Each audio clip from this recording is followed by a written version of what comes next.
Class ninth chapter number 2 is matter around us pure.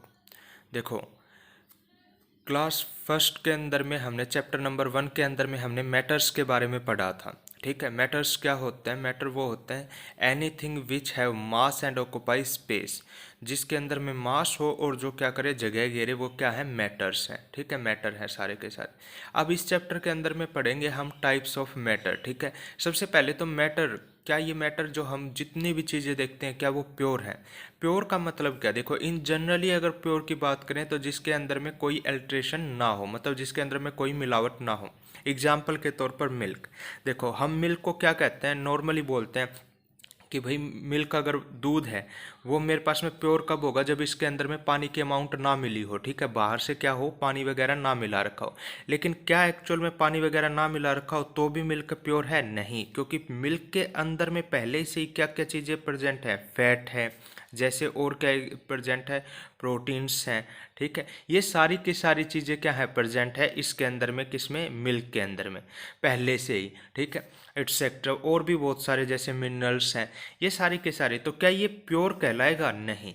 ठीक है, तो मिल्क भी अपने आप में प्योर नहीं है। तो देखो, अकॉर्डिंग टू साइंटिस्ट क्या कहते हैं? Pure means that all the constituent particles of that substance are in the same in their chemical nature. मतलब प्योर क्या होना चाहिए? जिस पार्टिकल के सब्सटेंस सारे के सारे केमिकल नेचर के भी क्या करें? सेम फॉलो करें। Next, a pure substance consist of a single type of particle. और एक प्योर सब्सटेंस कैसे होने चाहिए? जिसके अंदर में सिंगल टाइप ऑफ पार्टिकल्स होने चाहिए। और a substance is a pure single form of a matter. और क्या कह सकते हैं कि कोई एक सब्सटेंस है वो single form of a pure matter का, अलग अलग प्योर मैटर से बना हुआ है। ठीक है, इन एनवायरनमेंट देखो, हम अपने आसपास में बहुत सारी चीज़ें देखते हैं। ठीक है, जनरली वो सारे के सारे क्या है? लगभग लगभग प्योर नहीं है। प्योर नहीं है तो किसी न किसी चीज़ का उनके अंदर में मिक्सचर होगा, तो उन्हीं को हम क्या कहलाते हैं? मिक्सचर। जैसे एग्जाम्पल के तौर पर different type of minerals, soil हो गया, मिट्टी हो गया, सी वाटर हो गया। ठीक है, वाटर इटसेल्फ के अंदर में देखो क्या चीज़ें हैं? H2O। ठीक है, हाइड्रोजन है, ऑक्सीजन है। और सी वाटर है तो इसके अंदर में क्या होगा? नमक की मात्रा भी होगी। ठीक है, नमकीन होगा और बहुत सारी चीज़ें इसके अंदर में क्या होगी? प्रेजेंट होगा। तो क्या है? ये प्योर फॉर्म नहीं है, मिक्सचर है। ठीक है, अब मिक्सचर क्या होता है? तो देखो, mixture are consisted by more than one kind of pure form of a matter known as a substance.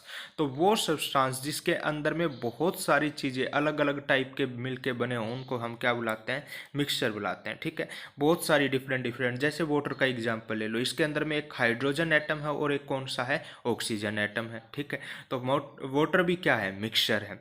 ठीक है, नेक्स्ट देखो, अब सब्सटेंस है तो a substance can not be separated into other kinds of matter by any physical process. कोई किसी भी substance को हम फिजिकल प्रोसेस से अलग नहीं कर सकते। एग्जाम्पल के तौर पर जैसे मेरे पास में ये वाटर है। ठीक है, यहाँ पे क्या है? वाटर है और इसके अंदर में मैं क्या मिला दूँ? सोडियम क्लोराइड मिला दूँ। ठीक है, इस तरीके से सोडियम क्लोराइड मिला दूँ और अब मैं इसको क्या करना स्टार्ट करूँ? हीट करना स्टार्ट करूँ। ठीक है, इस तरीके से मैंने हीट करना इसको स्टार्ट किया। जब मैं हीट करना स्टार्ट करूँगा तो वाटर तो वेपर्स के रूप में उड़ जाएगा। ठीक है, एवोप्रेशन प्रोसेस होगा, इसके अंदर में प्रोसेस होगा। लेकिन मेरे पास में क्या बच जाएगा? सोडियम क्लोराइड बच जाएगा। अब मैंने इसको अलग तो कर दिया, लेकिन क्या मैंने एक्चुअल में किया? क्योंकि सोडियम क्लोराइड भी एक्चुअल में क्या है? एक मिक्सचर है। किस किस का मेरे पास में? सोडियम का और किसका? क्लोरीन का। ठीक है, तो ये मेरे पास में क्या हुआ? क्या मैं इनको सेपरेट कर पाया? नहीं। तो मतलब फिजिकल प्रोसेस से इनको हम सेपरेट नहीं कर सकते हैं। ठीक है, ये क्या होते हैं हमारे पास में? सब्सटेंस।